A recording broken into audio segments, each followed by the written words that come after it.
I'm Laura Corus. I was the script supervisor on the film and an owner of the local production company that produced it.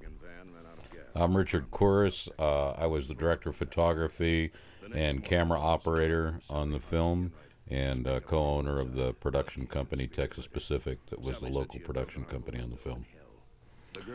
Mike Sullivan. I was the prop master on the film and general work around in the art department. I'm Kerry White, production designer and survivor of Chainsaw 2.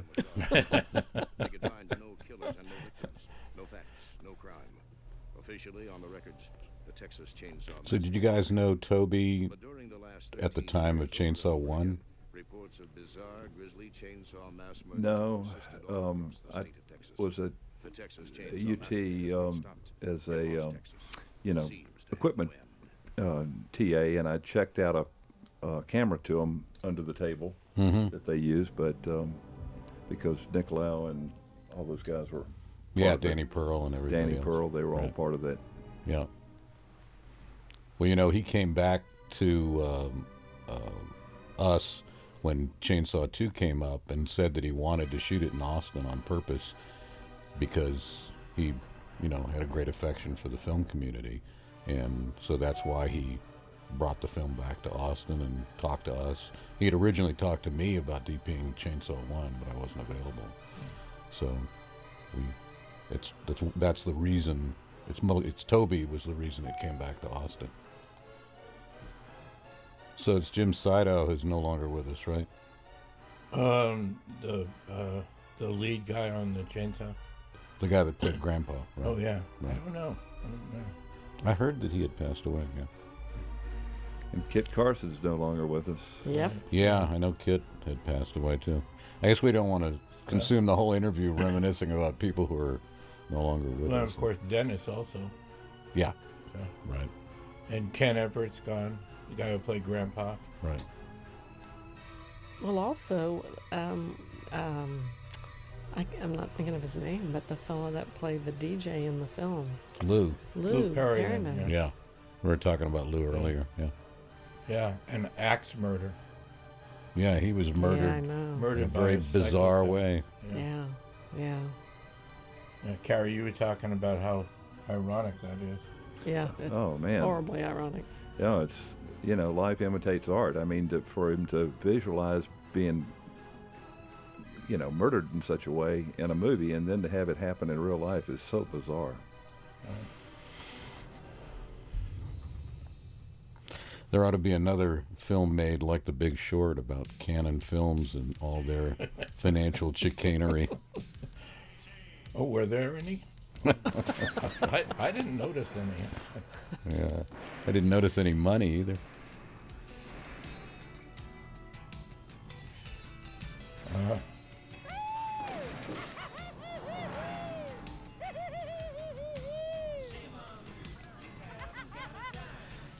So this does play into a few cliches about Texas, right? Right. Open carry.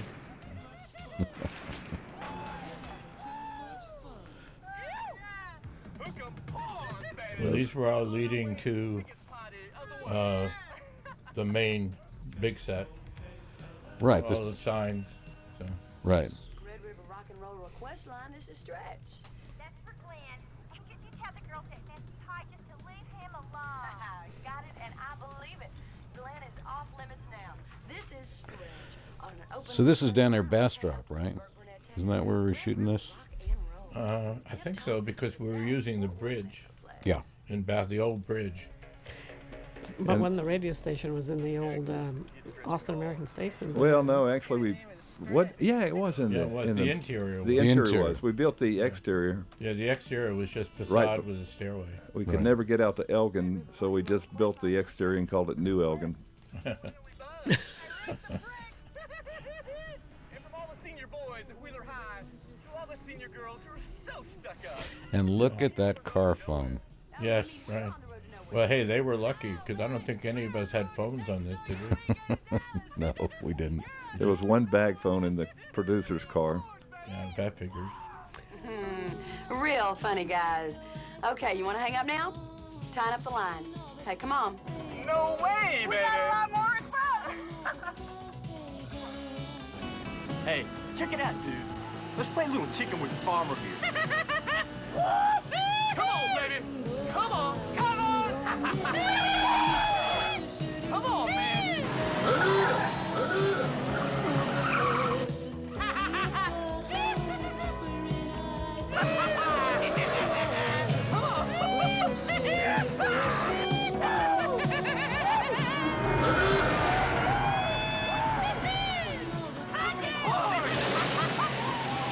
That was great. That was great.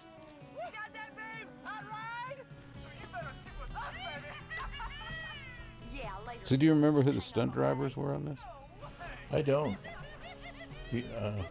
I'm sure I could look them up. You know, those days we weren't worried about clearance with some of those albums in the. Oh, God. Yeah. Not only that, but we wouldn't have been allowed to have Shiner beer. We would have had to make up something. That's right. We went from product placement to having to pay for everything that you use. There's New Elgin. Yeah. Yeah. Yep.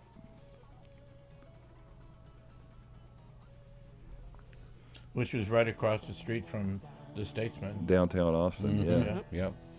It's not there anymore. No, the whole building's gone. Yeah. No, yeah. Yeah, it was one of the locations that went after the film. This is amazing because it took us forever to find all that old radio equipment. Right. 'Cause none of it makes any sense if you know anything about radio. Don't say that, Sully. Oh Most yeah, people it would made never know. perfect sense. Rock and roll request. It is stretch. It's the buzz again. Oh, Richard, we had a little fun with trying to shoot this bridge night scene, didn't we? Oh my Oh my gosh. God, yeah. The bridge that goes on forever. Yeah. Well, yeah, but the Musco light didn't work, right? Right. The first time we tried. Musco light didn't work the first time, and we had real hell lighting it. Yeah. And also, this location, I think after we finished our shoot, never was used for vehicles again. It became a pedestrian bridge. And it still is, yeah. I know. I mean, that's the thing that I think is historically interesting about this film. All these things that ceased to exist as they were before. Are you crazy? It's kind of hard to light a bridge at night like that without a Musco light, isn't it, Richard? Oh. Yeah, ridiculous. The bridge that goes on forever, indeed. Yes. Well, and it's probably only maybe 100 yards long. At the Yeah. most. Yeah. At the most. It just crosses the river there. Somebody who is part of a group, that follows Chainsaw Massacre 2, Right. wanted to know what each one of the chainsaws was. And did you tell him? What brand? No, I called Terry. I couldn't remember. He did all the chainsaws. What you doing? God damn it! What you got there?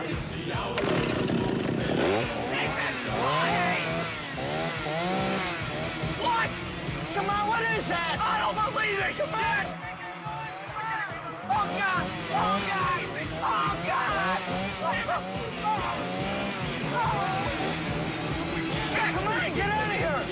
The original script for this film was much more, way more of a satire on materialism, consumerism, and yuppie culture, and middle-class values in the United States. And it was, I won't say dumbed down, but it was certainly ratcheted back to keep Cannon happy. But the original film was much less horror movie and much more social commentary. And that, I think, Toby's certainly a powerful force in all of that, but a lot of that came from Kit. Kit was a wonderful, wonderful human being, a great sense of humor, and just a kind and sensitive and just a wonderful, wonderful person, an extraordinarily talented writer. We really saw through that car door, or was Oh, that yeah. propped? Yeah. No, it was a fake car door. Yeah, that's what Right. I was. Yeah. That's what I was meaning. Missed his assholes.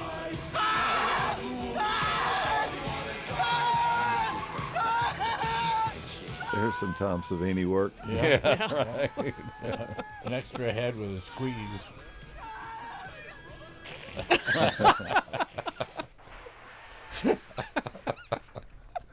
Well, it's fairly obvious stuff, isn't it?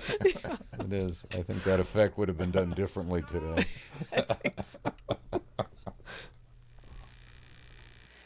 Did you do that? What happened? It's like super feedback. Just put the underwoof across the Oprah flapper. I don't know. Just went dead air. This, Sully. Oh, God. Oh, This man. is- I think those tire marks are still on that embankment there. No, they aren't. Yeah, because There's They're finally gone. I think we, for years. we There's made this white rig to paint. do it, and then Sully and I, in our usual harmonious way, were about to kill each other trying to put those marks up there. right. We did it with a drag, with tire marks. We did it all kinds of ways, and it was up there, and they were still there up until about a year ago. Now, this is the Colorado River Bridge down Right. on 71 and 183, right? Right.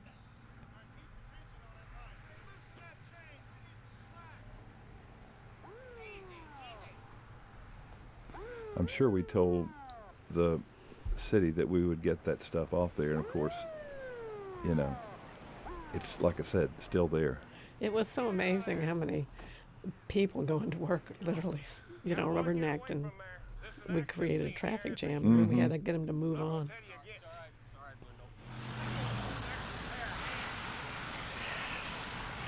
Lieutenant Enright, sir. We heard you might be headed this way. You come over for the big game? You know why I'm here.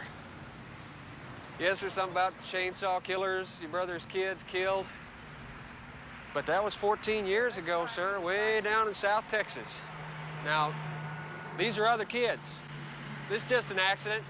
Just a couple of wild punks out raising hell. Yep. One of those boys so wild sawed his own head off going 90 miles per hour. Hell. Hell's exactly what they raised. You know, I don't think this was Dennis's proudest moment as an actor. He said it was most embarrassing No, sir, that information with the off record.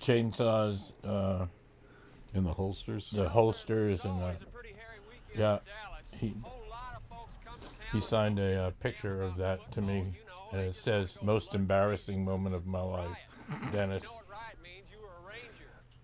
Can't hardly But, keep you know, down Dennis so was much. a great guy. He really was. Oh yeah. He was an amazing professional. Yeah. The guy was incredible. I mean, in terms of my job, when I needed to give him cues when we went in to do insert shots or all the varied shots in a scene, he knew. The guy knew when to smoke, what word to pick up the cigarette and put it in his mouth.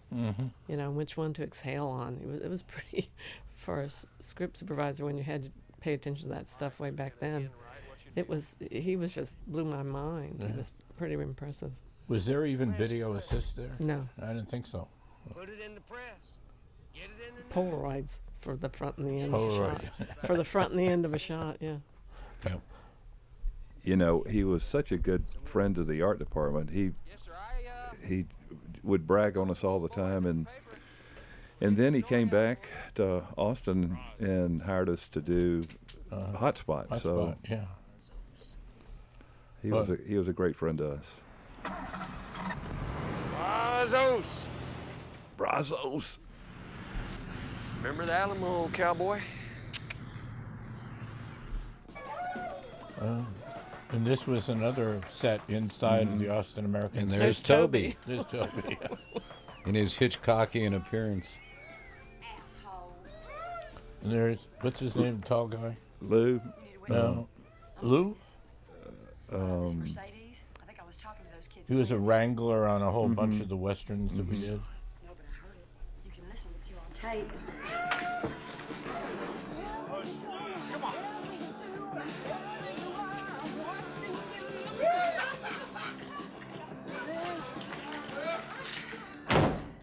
Regulations. We got to record all the call-ins.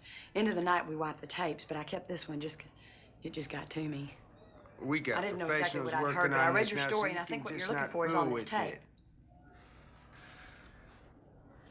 You can slow it down now.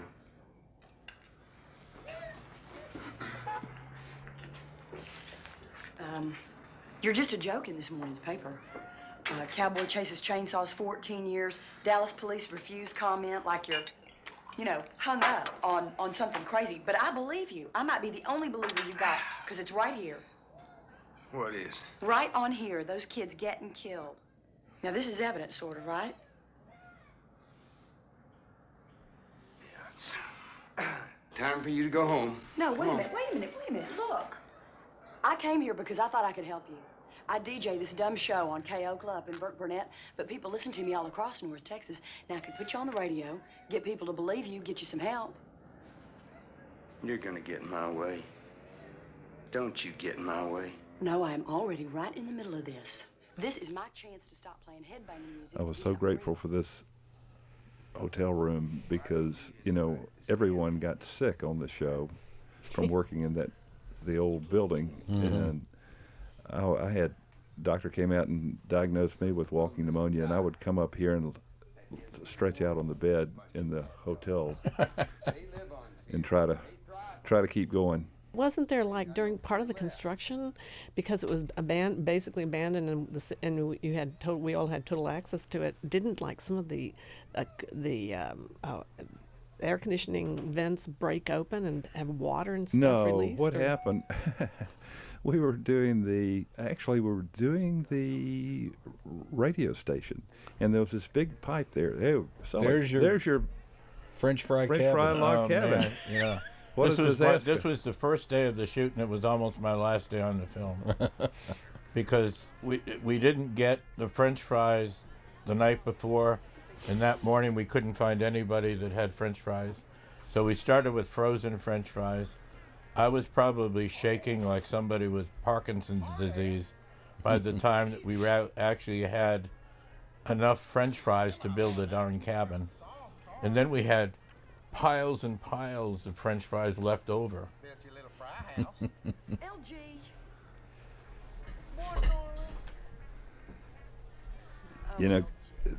Talking about the Statesman building,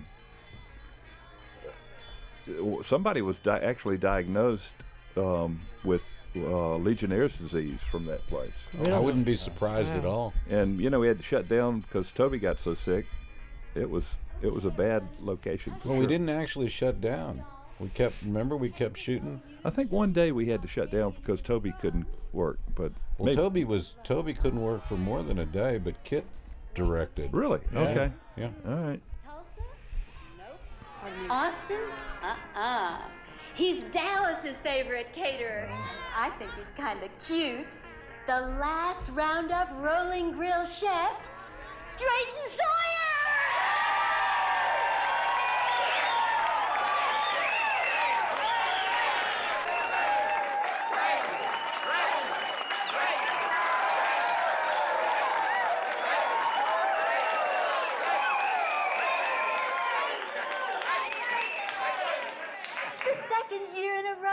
This year, Drayton, you've got to tell the secret of that fabulously tasty chili. No secret. It's the meat. Don't skimp on the meat. I got a real good eye for prime meat. Runs in the family. Whoop. It's one of those hard-shell peppercorns. That's Jim Cito. Yeah. And there are half the actors in Austin. Yes. That's right. People from Esther's. Yep. Yeah, that's a comedy duo that just pulled out of the frame. Rachel and Rachel Winfrey. Yeah, and who was the fella? God, I don't know, but they're still doing that. Out in Los Angeles? Mm-hmm. Yeah. There's Cut Right Chainsaw. Yeah. Now that's It's a mean-eyed cat. Right in downtown Austin. It's amazing. Yeah, it is, isn't it? And it's a mean-eyed cat now. Yeah. It's amazing that it looks. And there's a huge or a apartment house Oh, right yeah. behind it now. And that man who owned that chainsaw building was so happy to see us. And he practically made Terry Evans his son by the time it was over. We had spent so much money there. Because he kept stuff sharpened for us anytime we needed extra chainsaws. Well, that log that they used to test the chainsaws on is still there. Oh, it is? Outside the building? Yep. Yeah. Oh, wow. Shows you how Austin's changed. That little store would be in downtown Austin. Yeah, really. Yeah. Well, hell, he's on the road then. Had to relamp this entire place. I remember. We also had to remember. Did we build? Oh, we built that whole wall? chainsaw display. Yeah, that's what I thought. Built the whole chainsaw display, and these are all relamped with color temperature fluorescence. And They weren't displaying chainsaws to their best advantage for us. they needed you, Mike. Well, it was just a little country place, you know. Okay, give me all the chainsaws this will buy.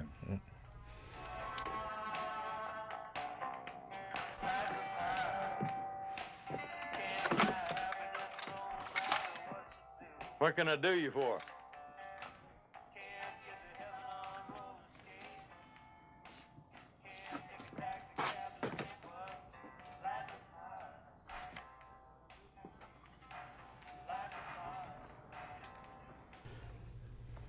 It was one of the fake ones.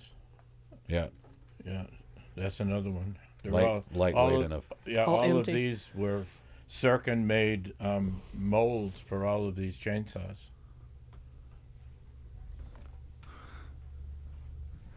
I don't know why Dennis would have been embarrassed by this. Well, you see, it gets more embarrassing as you go along. You know.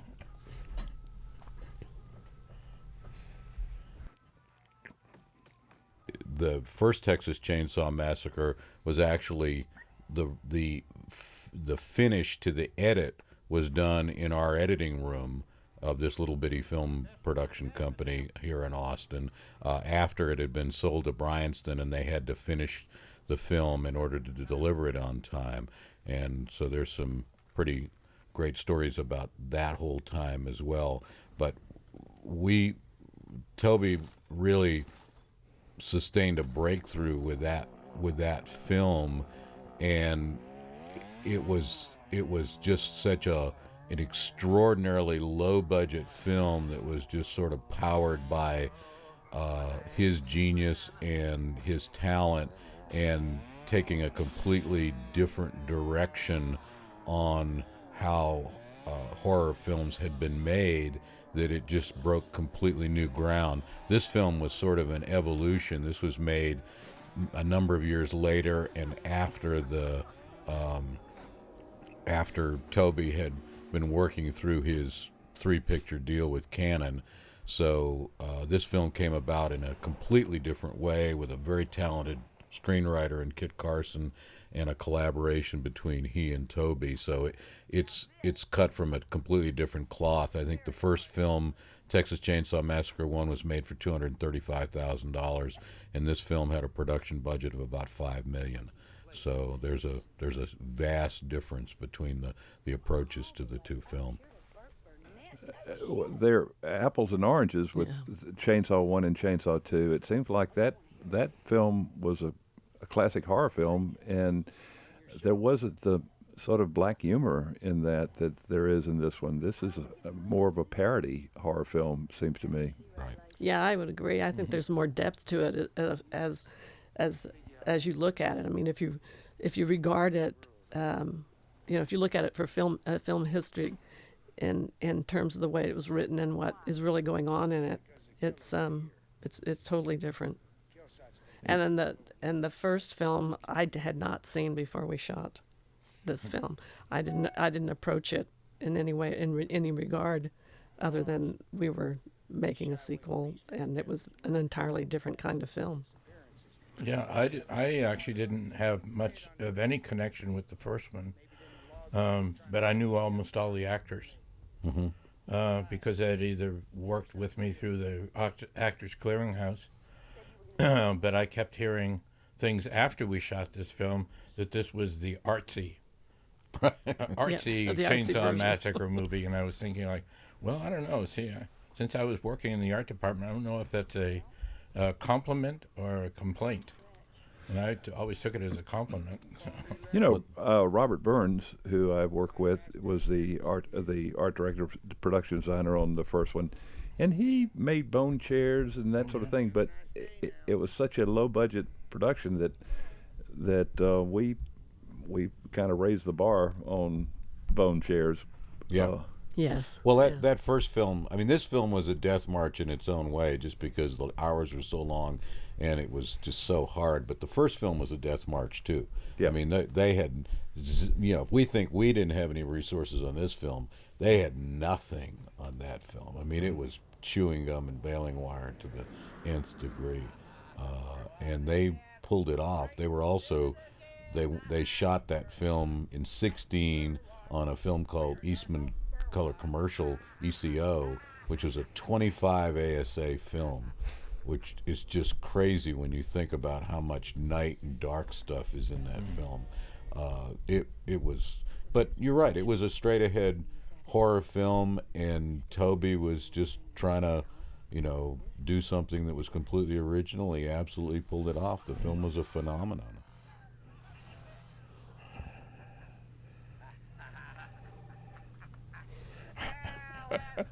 Those big spoons. I guess we needed something, right?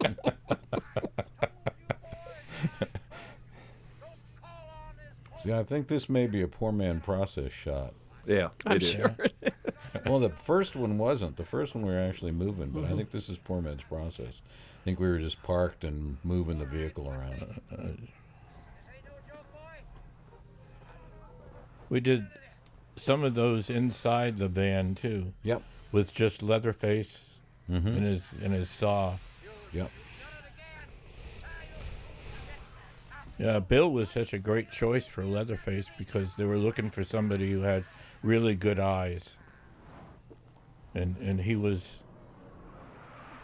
that's one thing he could definitely do. Mr. assholes! Ah! Come on, Lucky, where are you? My memory of her, first of all, she's a very, very beautiful woman, and I thought she did an amazing job. She's a very talented actress, and I thought she did an amazing job in this film. And it's tough to be the victim in a horror film, especially when you survive the movie, which means you're the victim for 90 minutes.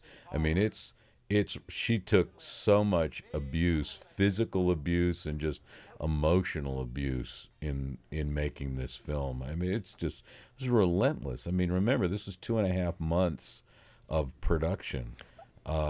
She was a trooper. I think that she didn't get a whole lot of empathy for what she had to go through, and she was a real trooper. She just did it because it was her job. But I think that there would be times, as I'm sure you're aware of, or any of us are, on a set where you're this machine. It's like everybody has a group think. Everybody has we're going to charge now. We're going to stop. We're going to keep going forward. Doesn't matter if the place is on fire. That's what you do.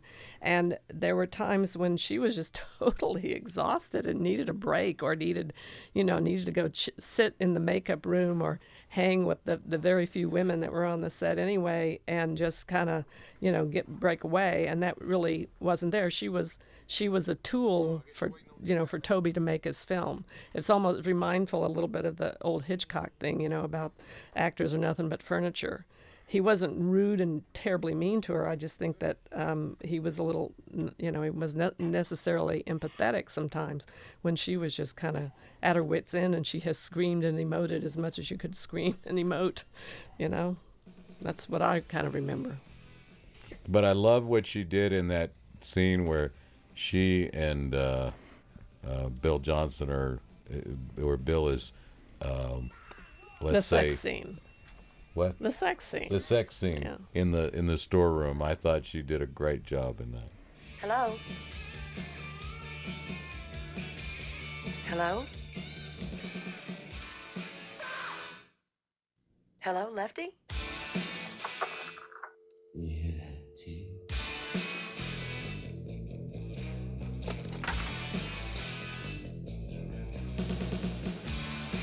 I lit a cigarette last loneliness. I left her body a mess. You can get away with murder out here. Did you ever know how to catch?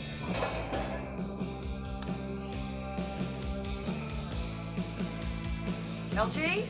Right there in that corner was a big pipe that we pulled out of there. Mm-hmm.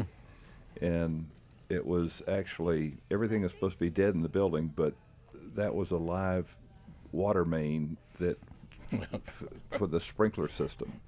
And as soon as we undid that pipe, it flooded that whole place.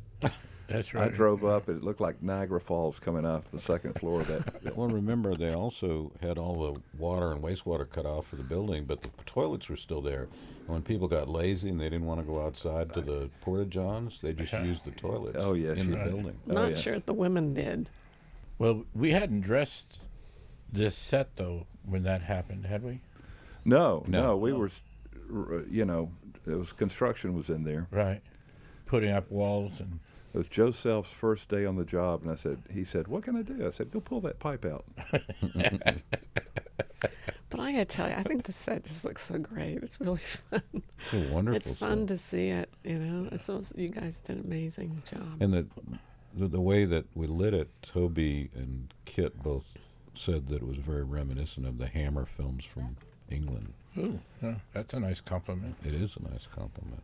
Boy, that metal door we did that was a good-looking door. Yeah. That fire door there, I love that. You know, Michael Peel was the set decorator on this.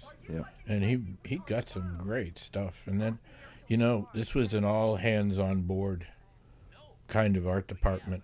So when, you know, Mike and his crew were gathering stuff, and Terry was gathering stuff, and Jay Raymond was gathering things, and we all got together and started dressing together, you know.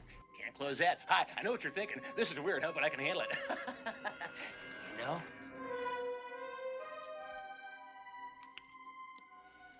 You're my fave. Me and Bubba, my little brother, we listen to you every night. Music is my life.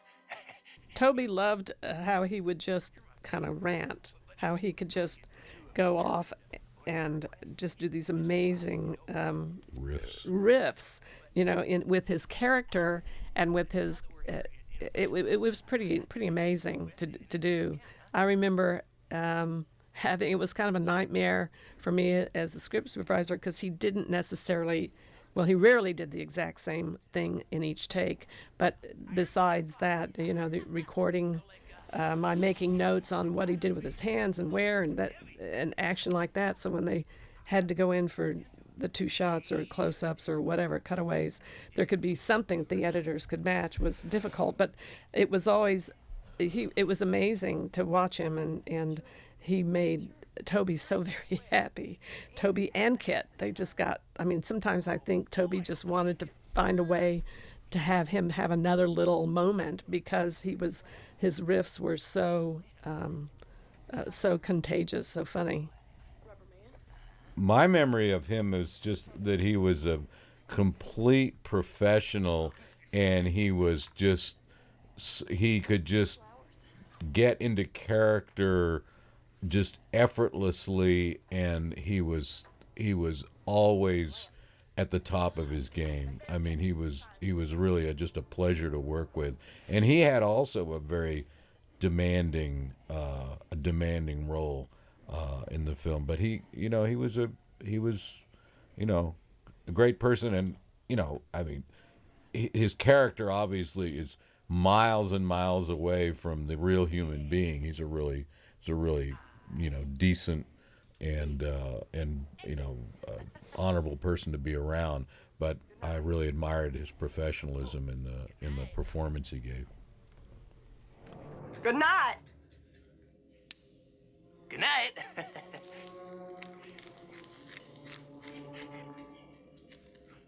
Good night. Good night.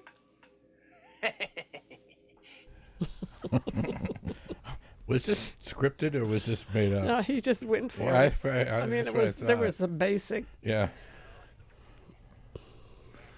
Sully, tell your story about Kit and writing the scene when you. Oh yeah. I can't remember which day it was. It was one of the last days we were shooting, and I walked past Kit, and he was sitting on a stool, and he had a typewriter in front of him on his knees, and I asked him what he was doing. He said, "Oh, I'm working on the script." I said, "Oh, you're writing new scenes?" He said, "No, I'm transcribing what we did yesterday." I said, "None of it was in the script. Now it will be." I pulled out the binders because I've got the original pages in of all the logs and everything. It's like a rainbow. It's just amazing the numbers of rewritten scenes and pages. And there's two of them. I mean, they're the biggest. There must be 500 pages. Oh my God. Sully, the version of that story that I heard, the last line was, "Kit, you can stop writing that. We just shot that scene." Yeah. Well, it was about three. We had three crews going, shooting three things in three different places. Yeah. We were in the big room. Mm-hmm. We were in the back of the van, and we were also in the stairway where they were shooting the yuppies. You're talking about the 27-hour last. Yeah, the last day. Well, we had done 3 sets like that before that, and I ran between them. I was doing the logs on all of them. Yeah, It because was crazy. The one inside the van was another poor man's process. Though. Yeah, that last, I walked out of there after spending 27 hours straight and just blinked in the sunlight and thought, oh, I think I'm going to go home and go to bed. And it was the 4th of July. 4th of July. 4th of July, and they were pulling the plug at noon. Yeah. And then Literally. They actually came up with a new set at about 2:30 in the morning with one of those crews saying, "Hey, we need to do something over here," and it's like, you gotta be kidding me. Okay, sure. Well, and then there was the fire in the big room. That was on a different day, though. Yeah, it was a different day. Yeah, I remember that. Yeah, because we sort of lucked out. The guy who was the head of the firemen came by, and he happened to be also named Mike Sullivan, and he lived across the street from me.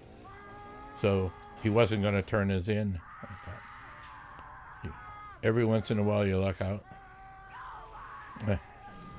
Oh, I remember people were staying in there, one either trying to put out that fire, or grabbing equipment. And I remember the film crew coming out, and I grabbed Richard and I told him to stop. I said, "It's a fire. Don't worry about the camera." Rain, rain, rain, rain, rain, rain, rain. Music is my life.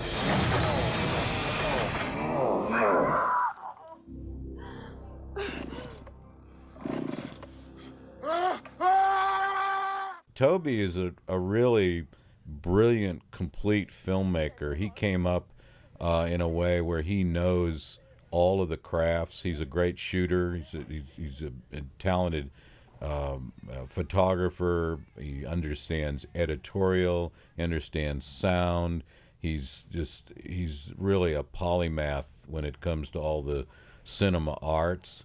But I think what my impression of watching Toby direct was that he was kind of making concrete the things that he saw in his head from when he was a little boy. I think he was really kind of reliving a lot of his fantasies and his fears and his imaginings through an opportunity to direct. I mean, he was very, very instinctive and very, very certain. He very much knew exactly what he wanted to happen in front of the camera, and that makes things easy for the actors because they get a very clear message from the director. But it's working with the actors, I think he worked better with some actors than others. I mean, he did lose his patience a lot with Caroline, um, and but with some of the other guys, he would just let them go. He gave them more freedom, and I can't remember how much acting experience Caroline had. Maybe that was part of the reason. The rest of them were pretty seasoned, even coming from the middle of Texas, and they had a better opportunity to give him or kind of go wild, which is what he liked. He loved all that extemporaneous kind of nutty stuff and crazy stuff. That thrilled him. He would have such joy out of it. And it's my memory that he's had a lot of respect for all of us on the crew for the exact reasons Richard was saying, is because he understood our jobs and the details and the demands of them. What did you remember? Well, for me, I mean, I've always worked pretty much art department, and usually that means you're ahead of the shoot. So, I mean, I've always said if the art director is on the set while you're shooting, either one or two things is wrong. You've forgotten something, or you're talking about tomorrow. But usually I'm not there. But as prop master, I was around all the time. Either Terry or myself on the set.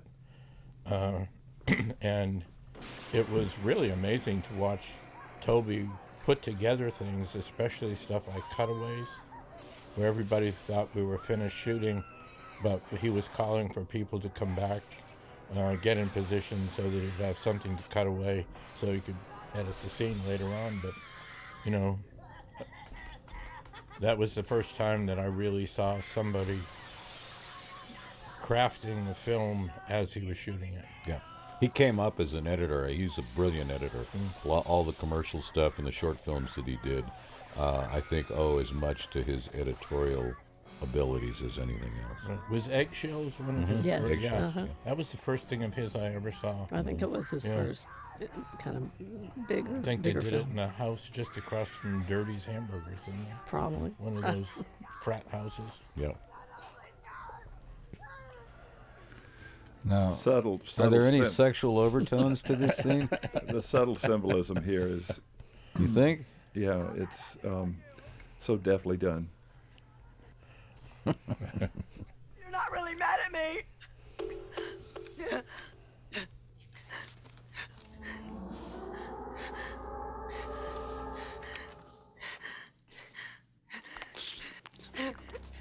How good are you?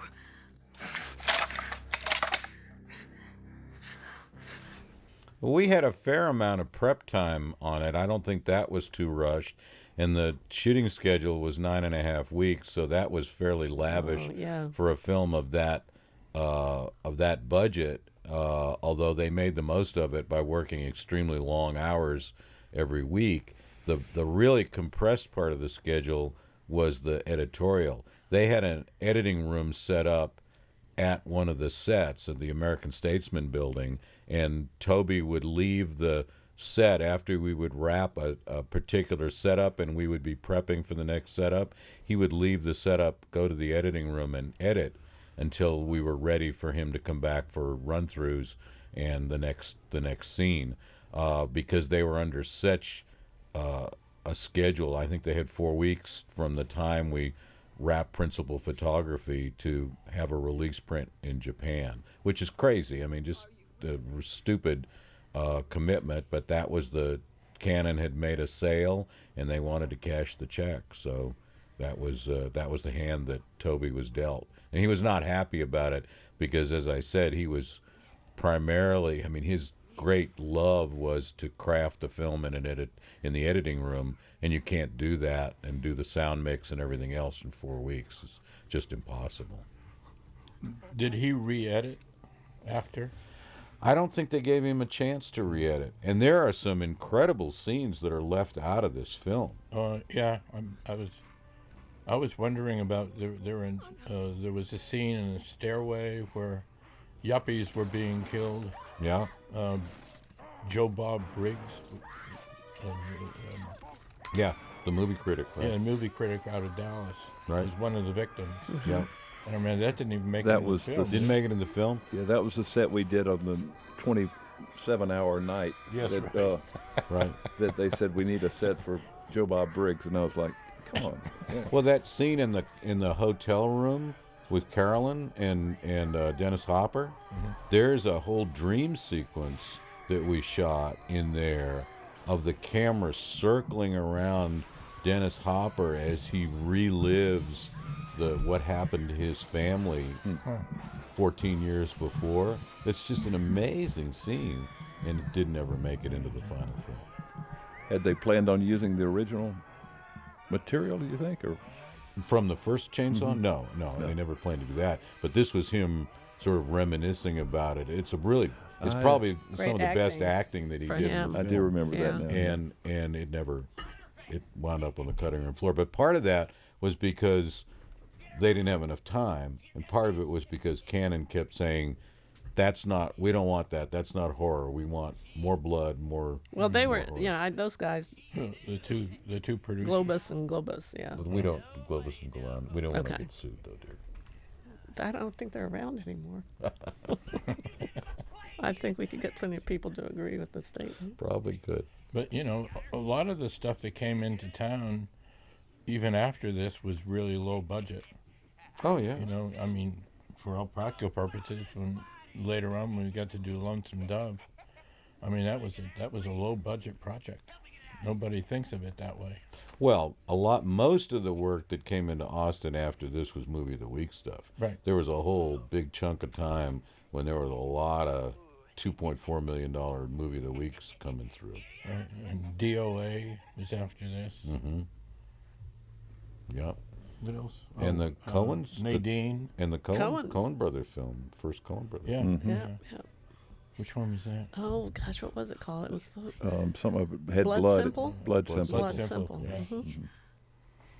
Yeah.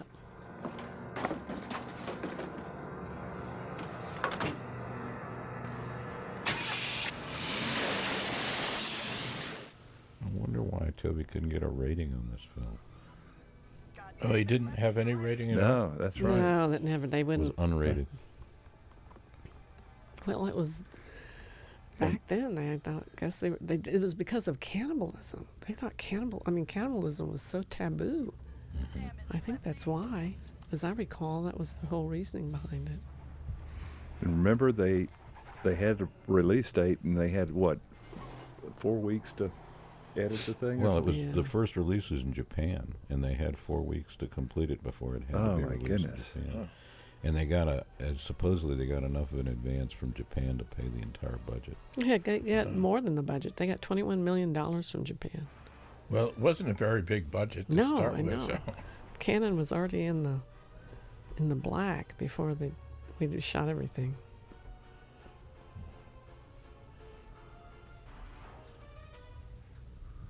Didn't keep them from squeezing us on the money end though. Anyway, I couldn't afford to buy water for the crew. real yeah. Well, part of that was that.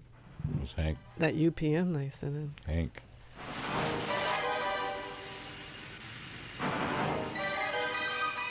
Oh God! Remember putting those letters up on top of that, and we got those giant statues from Eichenbaum. Yeah, display. Eichenbaum display, right? Harold Eichenbaum. But the night that we were putting those letters up on top of the Matterhorn, it was like gale force winds, and everybody was standing up on top, the crew was up on top, holding the letters in place until it blew over.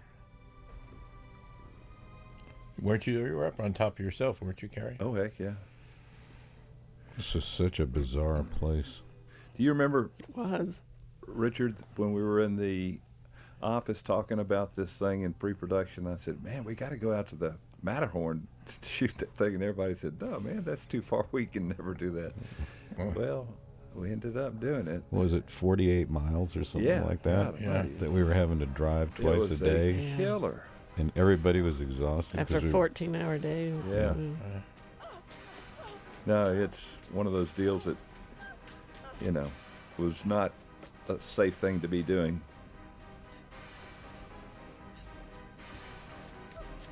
But look how great it looked. I mean, it was amazing. Yeah.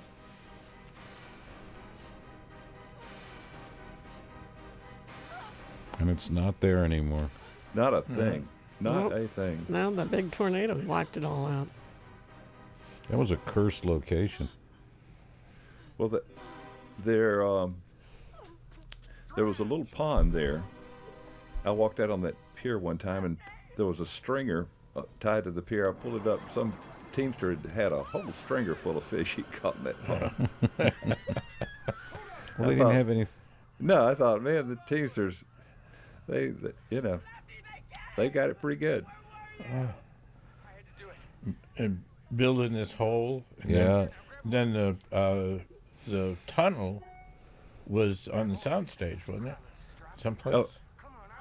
Well, the back end part of it was in the big printing room of the Statesman. Yeah. Was Yeah. it? Yeah. It's Yeah. back, In the a back- corner or something. Well, yeah, some section. Right. Oh no, she's about to go to the sliding Yeah, this is the big slide that ended up in my backyard after the.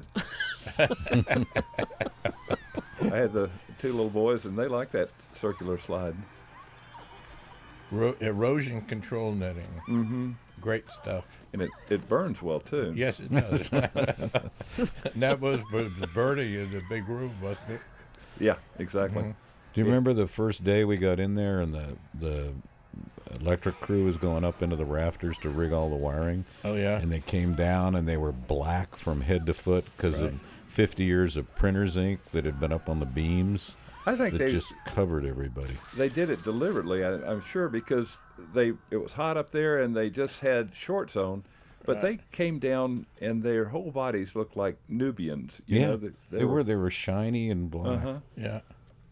We had a multiracial crew that for the first 4 or 5 days of pre-production. The arsenal. And I love the holsters, Mike. The holsters. Oh, the holsters and the bandoleros. Yeah. Yeah, he didn't like them. Those were very strange characters. Never gotten much from that display place, but those were great. Yeah. Help me beat this stranger that walks beside me and takes away my strength. Lord, you show me the end. Show me what I fear, so I don't fear it no more. Ah! Ah! Ah! Ah! Ah!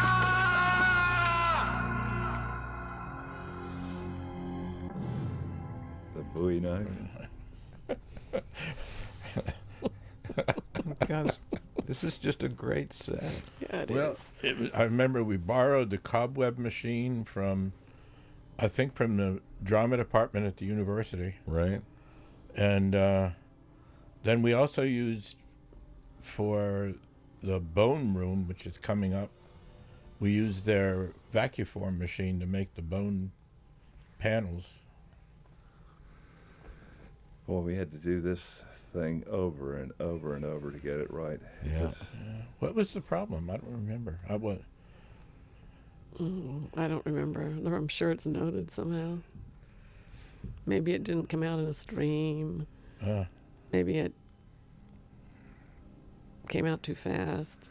But we had to make lots of buckets of guts over and over again. You're talking about when he Yeah. opens the wall up. Yeah, right there. That. It lived in the back of my Ford Fiesta for weeks. You practically couldn't drive around in that car. It's the devil's playground.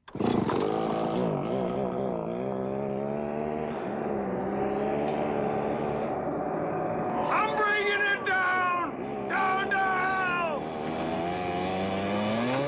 Bring it all down! Bring it all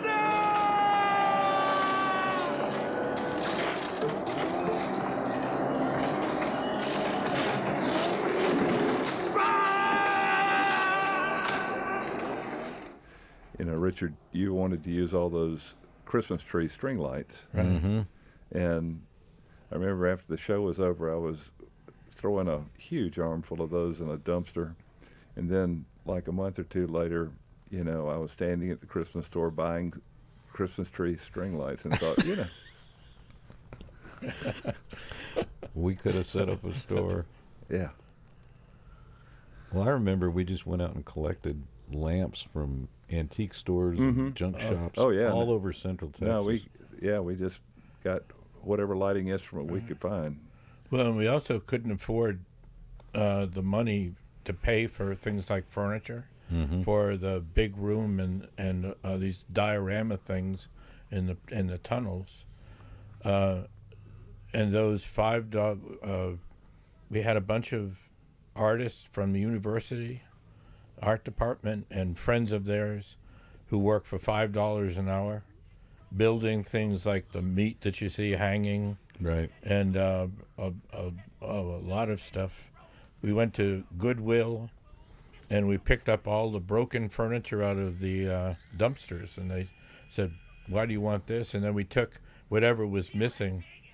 So if it was an arm missing, we took an arm, bones, and made the arms. And so we took broken furniture like Chop Top would have done and made usable furniture out of it. Yep. And what was it we got in from L.A.? We got a dead German Shepherd. A Right. stuffed German Shepherd. Stuffed German Shepherd. Who was dead on a treadmill. Oh, in those days, we actually, from Carolina Biological Supply, ordered these skeletons. We and did. They were real skeletons. I mean, they were actual skeletons. Right, when we got the cheapest skeletons we could from Carolina Biological Supply, and they looked so real when they came in that I called them up and I said, "Are you sure you sent us the right ones?" They said, "Yeah, these are the ones." I said, "Well, they look real." They are real. There was a I said, little "Wait a little sticker, a little tag on them that said, "This product made in India." Made in India, right. There were some sect in India was selling the skeletons after they had been picked clean by the carrion birds in these parabola mirrors that they put up on the roofs. And they were selling them to medical supply places. Rather than putting them and burning them, don't they normally burn the bodies? Some sects do, and Oh, I I don't see. think that. But so you can't buy those real skeletons anymore. Yeah. They now they're all plastic because they were actually people were harvesting other people for their skeletons. Yeah. Look how deep this set is. It's just amazing. So we hung those guys up. We hung all the skeletons up and gave them names and cast them.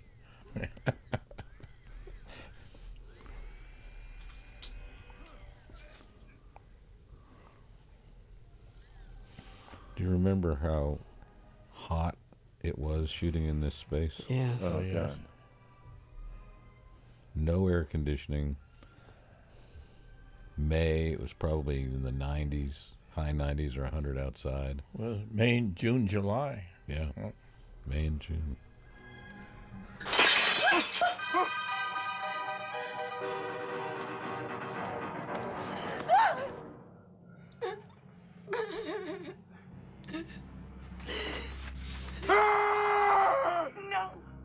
No good.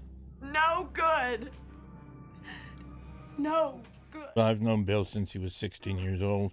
When I moved to Texas in '71, I went to see a production at University of Midsummer Night's Dream, and Bill was playing Wall, the character of Wall, and he had a brick that he was holding up, and he dropped the brick. It bounced and fell off stage, off the curtain, off the apron of the stage, and Bill, in total character, went to the edge of the stage, looked down, jumped off the stage, picked up the brick, climbed back up on stage, got back into character, and continued the line. Which is the kind of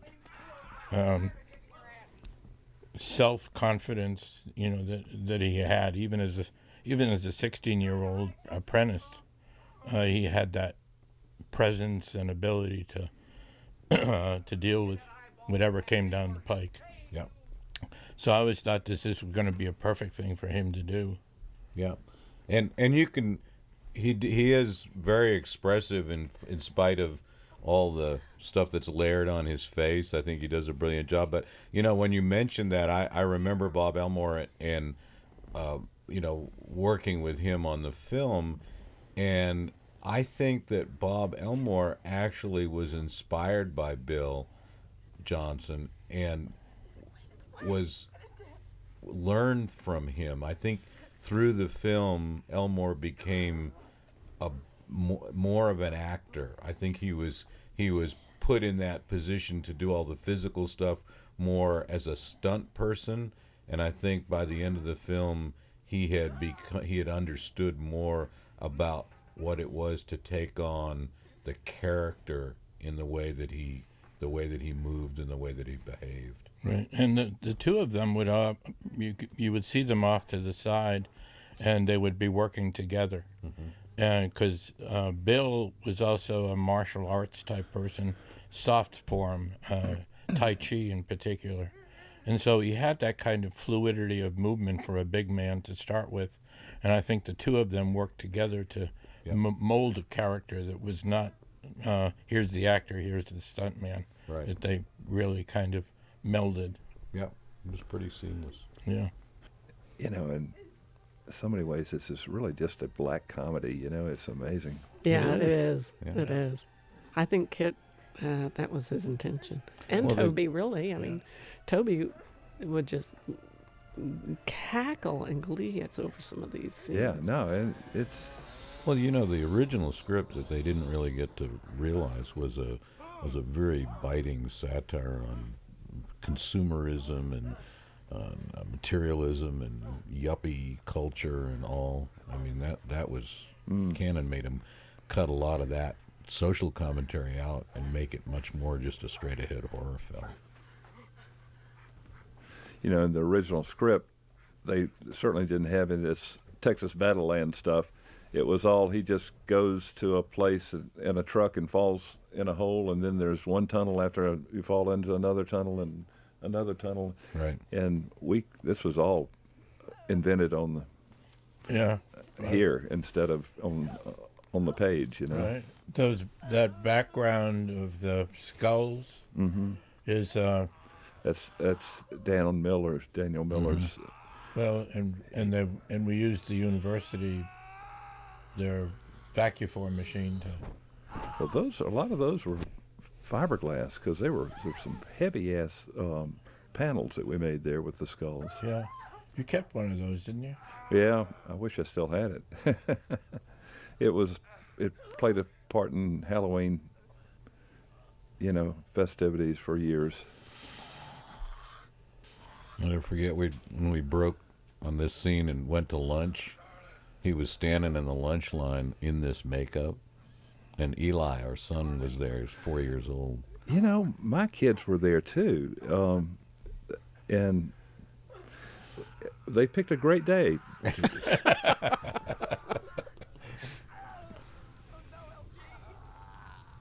We should ask him if he remembers this. I don't know that he remembers that. I don't know. We had so much fun lighting this thing with all those super bright HMIs driving through those holes in the planks. My son mentioned to my wife that there's some strange people here, but he was just talking about the grip,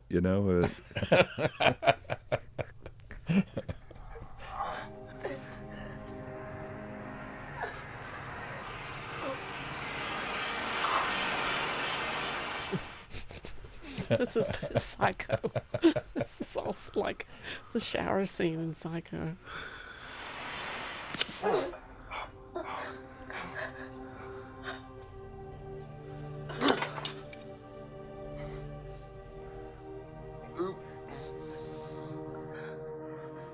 guess I'm falling apart on you, honey. What did he say? Guess I'm falling apart on you, honey. No.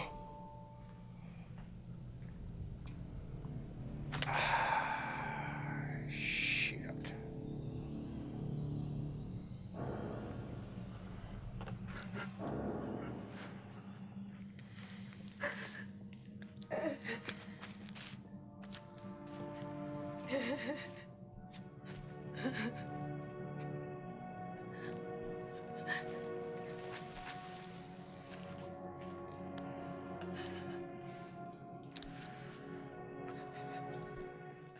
Who was the guy they sent in to direct the second unit at the end there? Do you remember?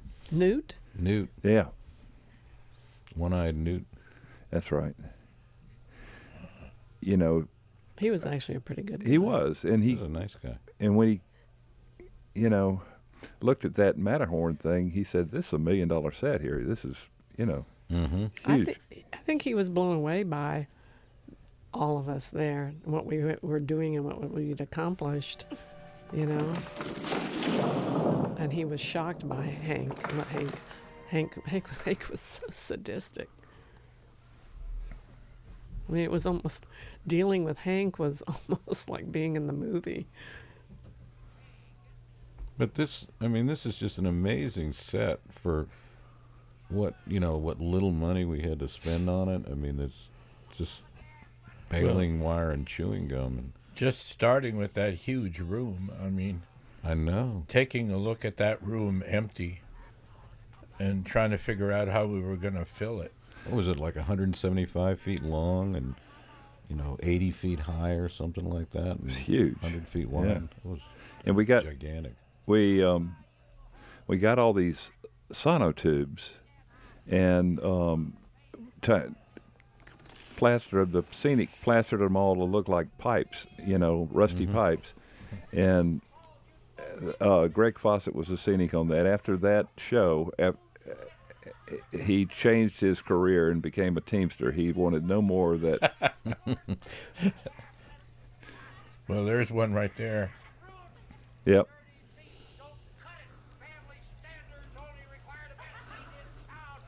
Well, the nice thing about sonotubes is it easily cut.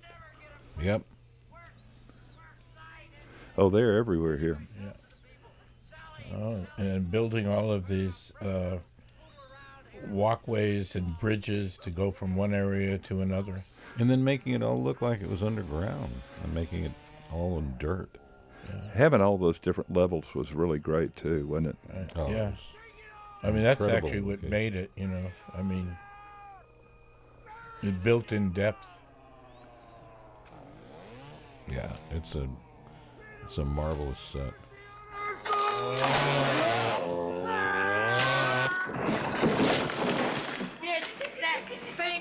That amusement park everybody knew about it because it sat right off the highway on the way to Dallas. And every time you drive by there, you'd think, golly, that's a great movie set. I wonder why did somebody want to shoot that? And, of course, the reason is because it was in the middle of nowhere. It was 49 miles from Austin. So no one was too enthusiastic about making that drive to that location, but it was an amazing location. I'll tell you a story about that exemplifies kind of what went on in the culture of this show. When they picked that location and we started shooting up there, I think we had probably a week and a half, 2 weeks of shooting at least up there, and we were shooting a lot of nights, and it was a long drive. It was at least an hour drive each way, and we were working 14 or 15-hour days. So the crews were exhausted, and my camera crew, I was worried about them dying on the road, falling asleep on the way back from set. So we went to the production and we asked them if they would hire us a driver and a van to transport us, and they refused.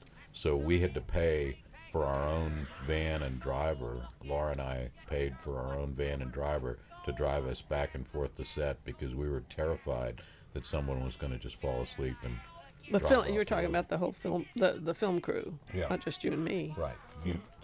Everybody on the camera crew, right? Well, I was driving up there one day, and I was falling asleep, so I pulled over on the shoulder of the highway and was taking a nap, and my carpenters saw my car over there, pulled up behind me, and came up and tapped on the window and scared the hell out of me. Well, we were making trips back and forth to the Matterhorn. I mean, sometimes 2 and 3 a day, just to bring stuff that we were dressing out the sets with. And I had we had a 5-ton van and my Ford Fiesta, which, if you know the Ford Fiesta, is an incredibly tiny car. And in the back of the Ford Fiesta were all the buckets that had the blood and the guts in it. And there was one morning we were supposed to shoot that, and I went home and went to sleep, and when I woke up, it was 6 o'clock, and we had a 6 o'clock call. So it was 49 miles of panic to get up there, figuring, well, okay, I almost lost the job on the first day of the shoot. Now I'm going to probably lose my job because I don't get the blood that's necessary for the first shot of the day.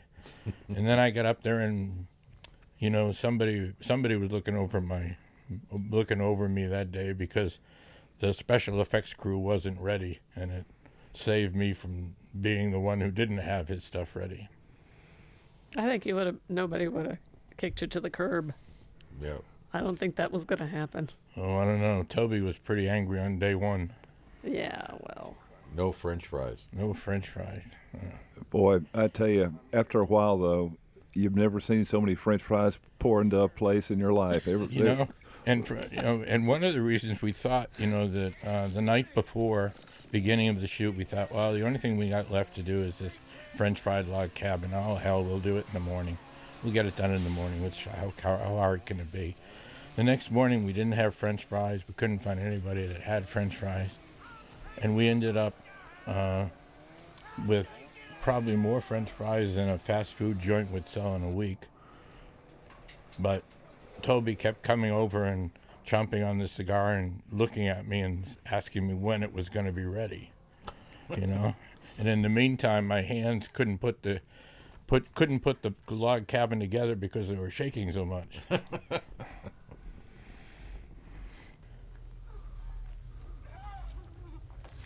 And there it is. Mm-hmm. The Great Tunnel. Look at that. Well, yeah. Throw an angel in. Throw in whatever you got. Man, we just were coming up there with carloads of stuff. It was such a great solution. I mean, to be able to put all those varied things in there and then use them to light the scene. Oh, yeah. I mean, it was the best. And this Steadicam on a four-wheeler, on a four-wheel ATV, I mean, people have done this forever since then, but I think we were the first people to do this. Well, it also was wonderful having that location because it had those concrete floors. Right. Because it had been a roller skating venue. Yeah, it was an ideal surface to track on. But to be able to do tracking shots at this speed with that technology. It's very Christmassy.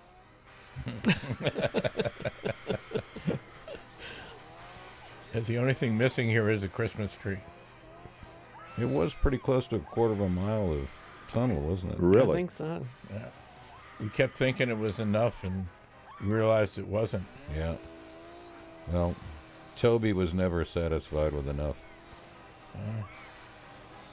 Well, but he would always go in and argue for more money if we needed it. Yeah. Which was always. Yeah. Because the original budget it just didn't work. The Austin film community at that time was loaded with a great many talented people, but it was not generally the place where productions that originated out of Los Angeles and New York did their crewing. So Toby did something that was pretty unique, which was that he came into town and he got virtually all of his keys and really crewed the entire film in Austin, with the exception of a couple of departments, the special effects and special effects makeup people that there weren't any to speak of in Austin, but everybody else on the crew was from Austin, and it was the first time, even though there was a great film community here and it was pretty deep, most of those people had been making their livings on independent films, commercials, and documentaries. So this was the first, Hollywood level budget, major budget film that had come to town, and that was crewed almost probably 90% with people from the Austin film community. There had been other big films, feature films that come in through the time, and they'd pick up people that were Not here. Keys. No, well, there would be. I mean, I think Carrie did a couple of things prior to that. I had done Red-Headed Stranger before this. That was the only feature I'd ever done.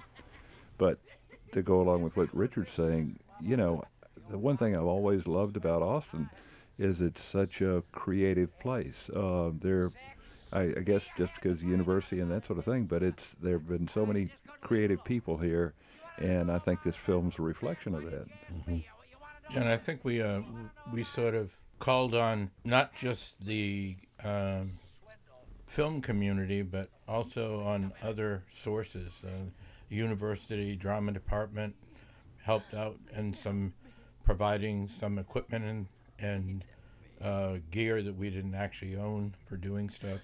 In the art community too. In the art community, yeah. And the whole tagline of Austin being weird, you could say there's some great talent in that weirdness, and we called on that numerous times as well. Finding certain people for certain things or trying to solve solutions. It's something that's one of the small but very special things about Austin. It's when us old timers start lamenting the changes, while the changes have to happen. Those are the things that you worry about being lost, or at least buried pretty badly. Oh, they say keep Austin weird is the motto, but you think there's weirdness in Chainsaw too? Do you? I think we all stayed here and did this because we loved what we were doing. It was an opportunity to do it at the levels that we wanted to do it, even if it was a horror film. And we were working with a really, a fairly well-known director, successful director, and a really well-known writer. So it was a great combination. I think we all knew that it was going to be a good time and a productive time no matter what. And I've never been so tired in my life when I finished this movie. I slept for a week. Here's all your bone furniture. That was really interesting, especially working with Mike or Daniel Miller and those artists. Because they just were so creative in what they did. Yeah. And another amazing. Another great amazing. Yeah, really. Yeah. I remember only mice we could find were white, and so we had to paint them. That's right. Terry had a job of spray painting the mice. Uh-huh. and then he took the job as the mice wrangler. And we had people scouring the ranches for all these bones, and I went in one day and there's a load of sort of green bones that had come in, and the smell was pretty bad, but everybody else was like, I don't notice anything. Yeah. You work with it for a while, you don't notice it. Yeah. Oh, it reeked. I remember that. I remember with the lights on. And we smelled every day. Oh, yeah. Mm-hmm. That's a hell of a shot. That's a pretty neat shot. That's a hell of a shot. Yeah. Oof. The crane. Yep. Yeah, remember we got the tulip crane up there and risked our lives. Oh. Yeah, because this was that center platform that had been support for the presses. Yeah.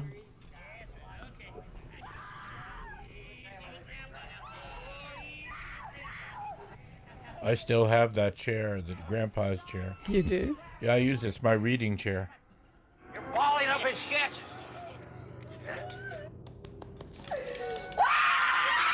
Grandpa's strict liquid diet keeps him as fresh as a rose. Remember those contacts that they put in his eyes? Oh, yeah. And it just was so painful to him. I mean, it just... Who played Grandpa? Ken Everett. Oh, that's right. He had, they were looking for somebody who was thin, who had some acting ability, and who also could sit still for the makeup. And Ken had worked with me at Zach Scott as a carpenter, and I knew that he had spent 2 tours of duty in Vietnam as a tunnel rat, and he had trained himself to sit for hours and hours without moving. Oh my goodness. And so I suggested him as Grandpa, and Tom Savini fell in love with the guy. What a great story. Because he could sit there for hours and hours and hours and not twitch. To get the makeup put on. Yeah, man. Amazing. You know, with this old press room and the Matterhorn locations, they kind of gave you the creeps when you walked into places before we did anything. Mm-hmm. Oh, yeah. I felt strange vibes from both those places. It's good to start off with creepy locations when you're making a movie. You want to creep people out. You have to do every damn thing around here. You just. Bubba, she's ready. Bring her on down.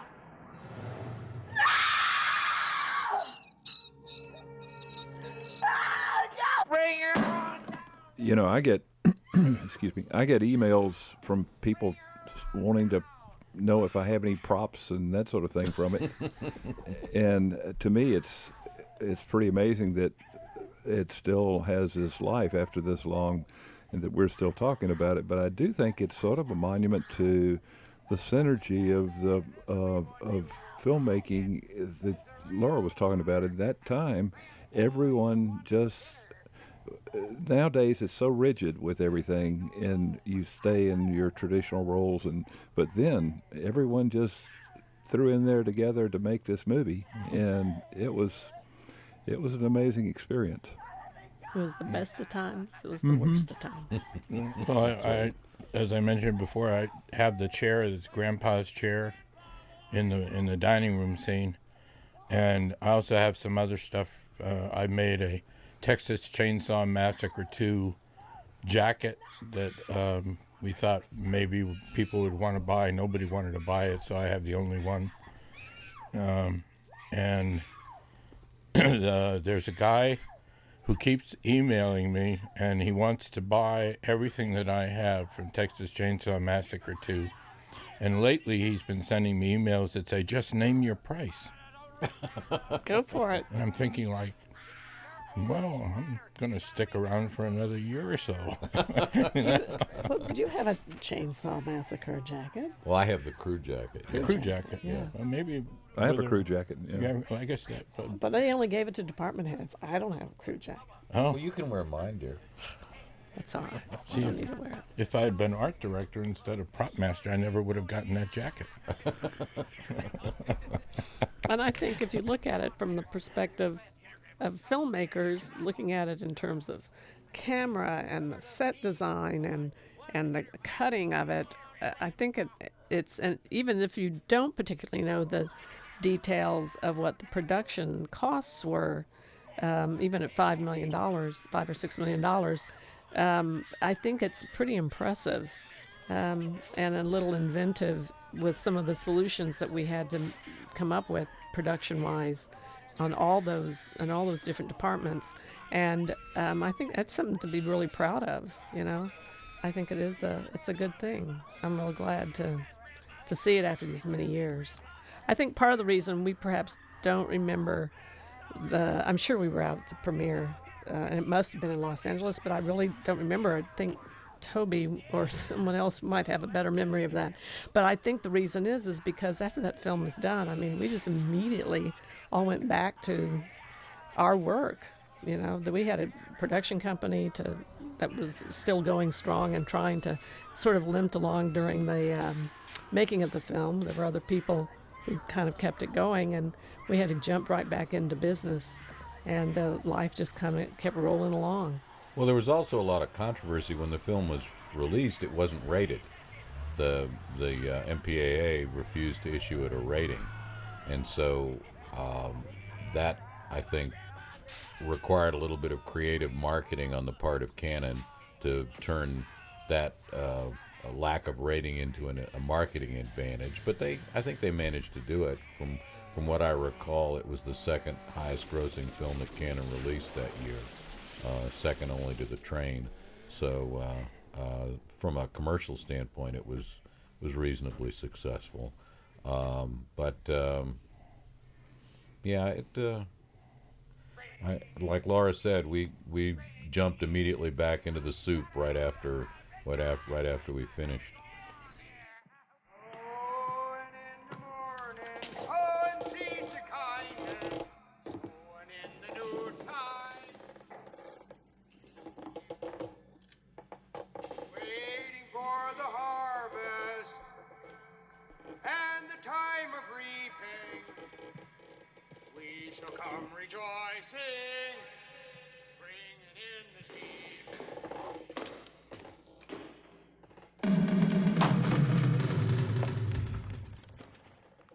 Boys, boys, boys. What the hell's going on here?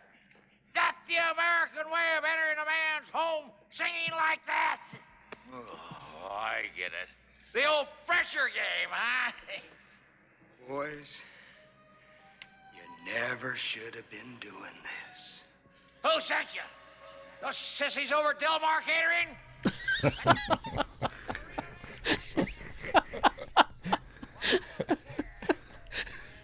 Sissies over at Del Mar Catering. Some of that stuff stayed.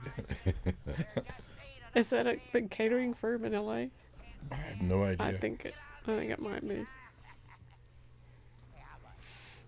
Or at least maybe back then. Real cash money. Just you and me, huh? I don't care who sent you. I'm the Lord of the Harvest. Who's that? Some new health food bunch?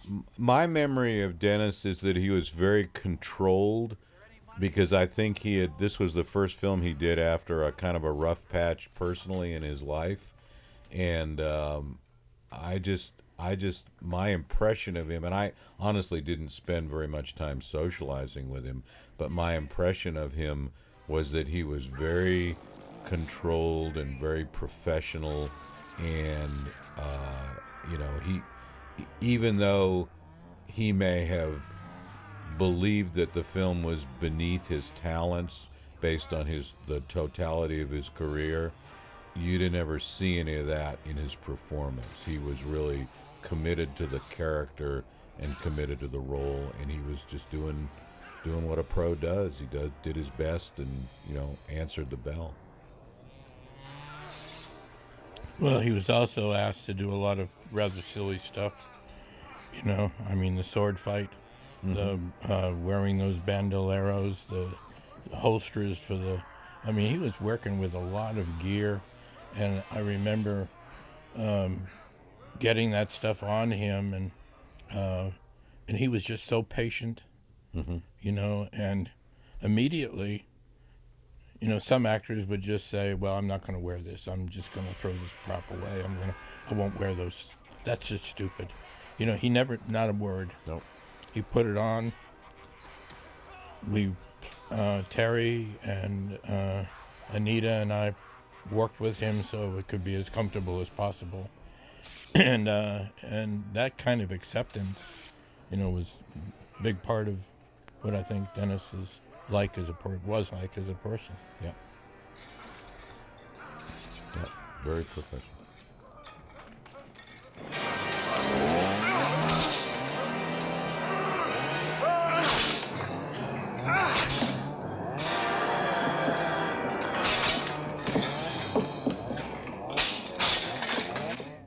Small businessman that always gets it in the ass.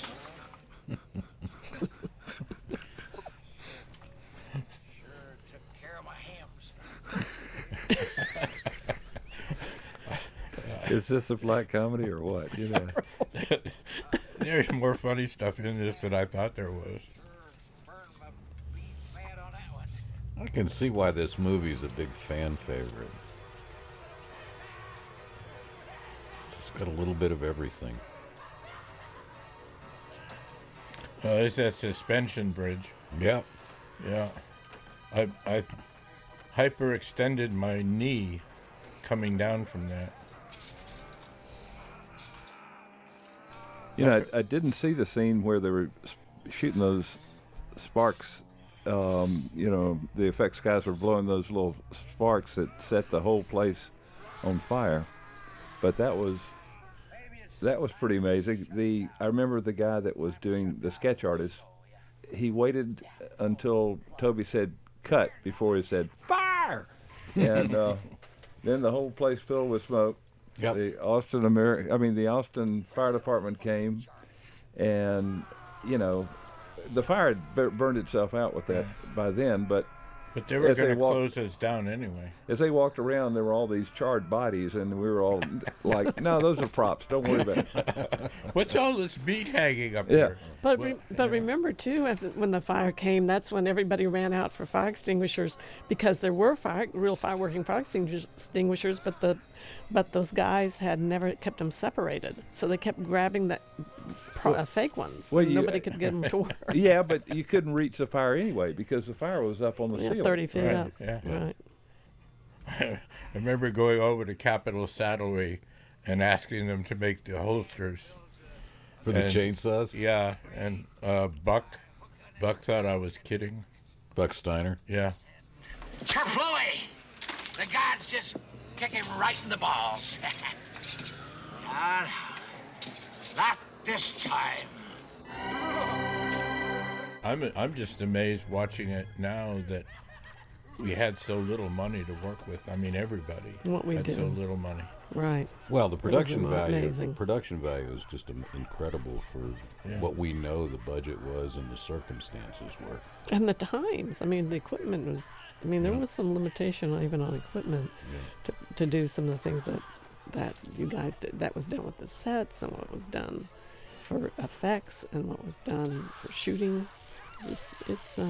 I remember neat. showing up one day down at the Statesman, and there were tables all around the building, and there were all of these people who had been hired to do electrical, and they were attaching bulbs to wire. Right. And there must have been about 50 or 60 of them doing this. Right? Well, like we said, a quarter of a mile of that tunnel. Yeah. The amount of electrical work that was necessary to do that was just staggering.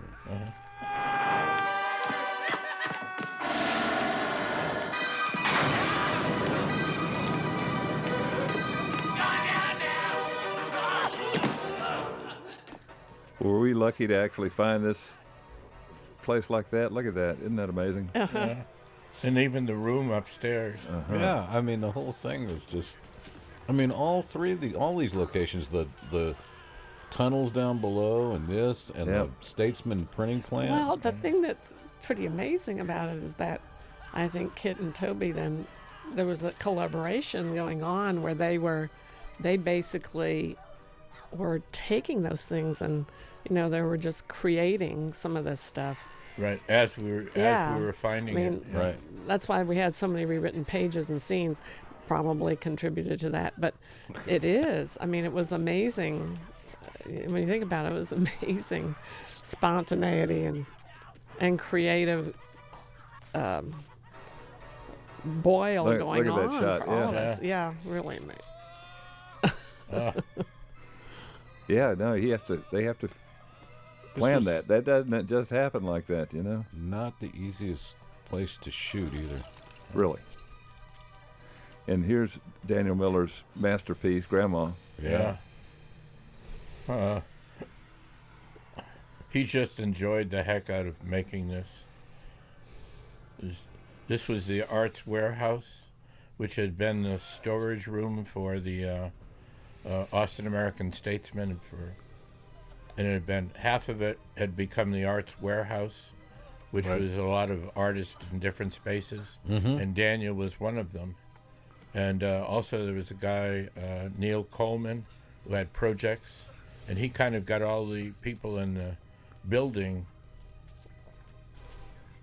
up for helping us out. So, and that was a wonderful space to be able to build stuff in. Dead End City.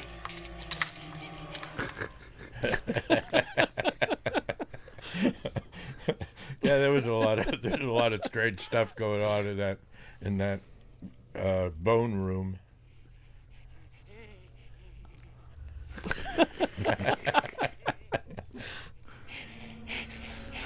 It's like death eating a cracker, isn't it? Huh? Huh? You know, the one thing we haven't talked about is Dr. Pepper and Cuban cigars. Toby lived on Dr. Pepper and Cuban cigars. I don't think anyone saw him eat on the movie. He always had a chilled can of Dr. Pepper.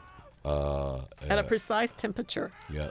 Next on his director's chair, and he always had a lit or unlit Cuban cigar in his mouth through the entire film. Yep, that's right. I think actually Terry Evans built him a special little cup holder. Yep, he did. In his director's chair so that he could, and Terry was in charge of the Dr. Pepper coming off the prop truck. And a litany of "Goddamn Caroline." You know.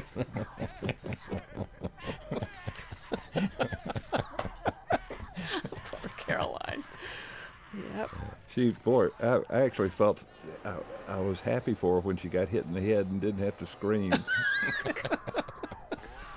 Poor thing. Yeah. But she looks great. She does look great. It holds up very well in the film, what she did. Yeah, really she's a beautiful, beautiful lady.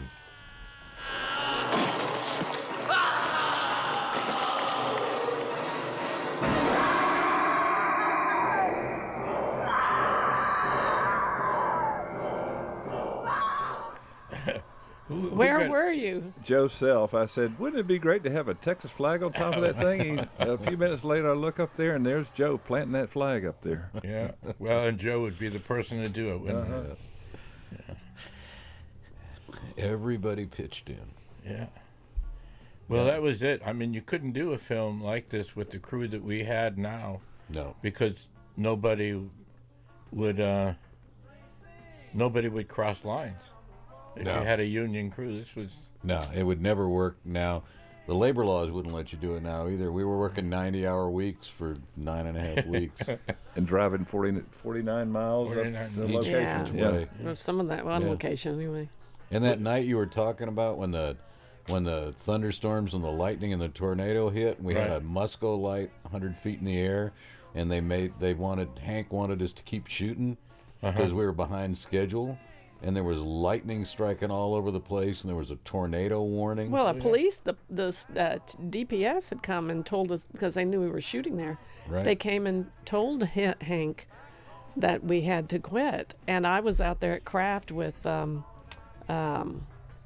Cindy, and we said, we'll go back in and tell him now, and that's when he forbid it.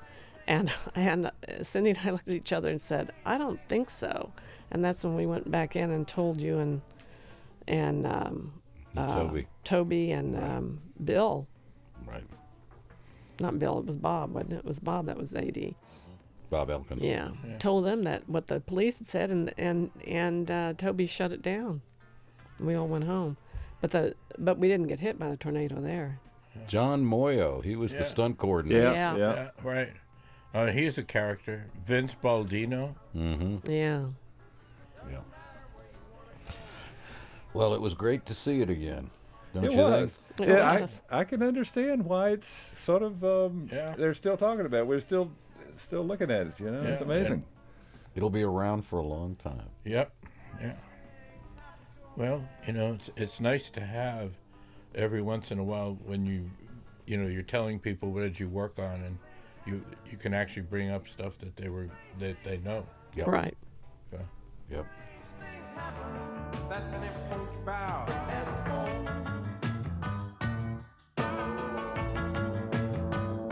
Strange things happen